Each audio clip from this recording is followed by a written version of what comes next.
mothers of the damned are protesting again. The friends of the Guardia murderers have set them free, Mendoza says angrily. The jackal Padilla, who used to burn our children's feet with torches and throw their bodies from the heights of cliffs. Freed! How can this be? Elba's president. We only ask for justice. They want us to capture the Faransa Guard torturers and put them back in prison. I'm not going to, Sorry, Francisco, I'm not with you on this one. They broke out, they were broke out and released. Should have stayed locked up and remained there until we could have dealt with them. We're going to put them back in prison. She bows her head for a moment as if praying, then she looks up, her eyes moist. As it says in the Bible, how beautiful upon the mountains are the feet of him that bringeth good tidings, that publisheth peace. Rosario's eyes narrow into daggers. It says in Cervantes, a man must eat a peck of salt with his friend before he truly knows him. We will eat this meal with you, but it may not take that many shakes of the salt cellar before we know enough to judge our president. Subcommandant Carrera, Joint Chief of Staff on the Reconciliation Army, insists on seeing you on a matter of utmost importance.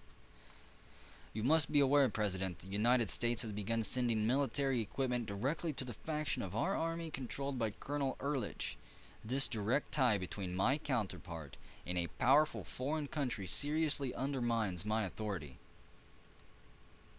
I agree with both of my friends here, Manuel Calderon and Gabriel Carrera. I'll accept your advice, Manuel. Just so that whenever the support does switch to Gabriel here, it doesn't look like I sided with him directly. We must protect the revolution at all costs, he says with determination. Here, no one surrenders. Our enemies shall not pass. Commandant Calderon raises his fist in the National Liberation Salute. With this decision we send the people yet another revolutionary, combative, and profound message of fraternal solidarity. Long live the triumph of the revolution. And the ambassador of the United States of America urgently requests that you allow him to visit us on a matter of importance. He obviously doesn't like what we've done.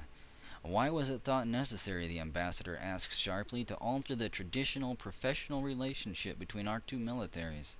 The decision to interpose the office of the president in a purely military manner has provoked a certain degree of wariness, especially in the Pentagon. If there's going to be pawn pieces moved around the board, it's going to be by us, goddammit. Do you understand? Do you really mean to decline military assistance completely? His proposal is to return to the traditional arrangement of direct contact between the U.S. and American militaries. Should we ask for advice? Let's do it. Insist that any military aid be approved by the civilian government. If another democratic, well, I guess that we're not democratic, but if another government that's supposedly ran by their own civilian government has a problem with us trying to run it through our civilian government, then we don't need their aid to begin with. We'll accept his advice. I am not sure, the ambassador says frostily, that you fully understand the potential consequences of your acts, and matters that might affect the national security of the United States. We pay very particular attention to such acts, and I'll remind you that our definition of national security is quite broad. Once we unleash the energy of the people, Calderon says confidently, their contagious enthusiasm is unstoppable. To lead them, we must continue to push forward ourselves. Well, that was rather eventful. Who should we talk to this time? I'm going to go back and talk to Carrera. We're going to need to get this military thing sorted out soon. Underneath Carrera's facade of tranquility, signs of worry and anger may be seen. The situation in the countryside is still very bad. Many officers continue to act as if they were a law unto themselves. The result? The very soldiers that should protect the people kill them. Though it is proving a difficult task, we must rid the armed forces of all reactionary elements. I agree with you. Carrera smiles, still observing carefully. We shall be ever vigilant for the revolution, President, and follow the correct path that you have chosen for us. Never will we surrender what we have so dearly gained. Since the triumph of our revolution, the Commandant says firmly, there can be no substitute for boldness and decision. The people will be pleased with our progressive course. I will move swiftly to carry it out. And the Army Colonel. He'll be the next one, this weird guy, Horatio Ehrlich, the one I'm starting to get suspicious about. A small nation like ours, the colonel begins earnestly, must rely on larger, more powerful friends to aid in our national defense. Now that we have refused military aid from the United States, the ex-guerrillas quickly gain ascendancy. My soldiers grow increasingly demoralized. Need I point out that a demoralized army is useless to a nation? And he wants us to return to the traditional arrangement of being pampered and held like a child by the U.S.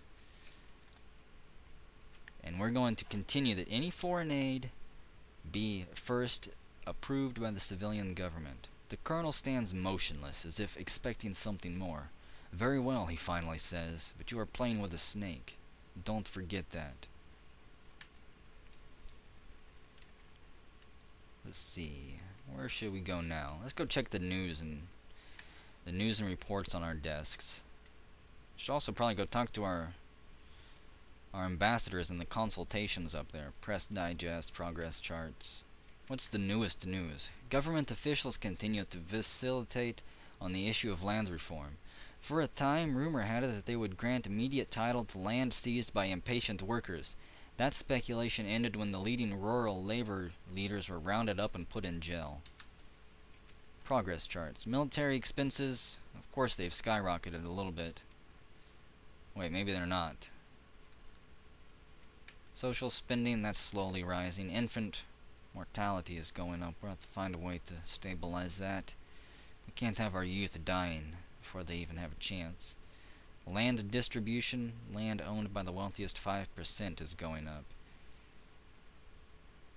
We're going to have to find a way to give more power to the people or something like that. Food crops, they're going down a little bit. Export crops, they're going down a little bit. Hard currency, going down. Currency reserves down. Loans, gone. It's all gone.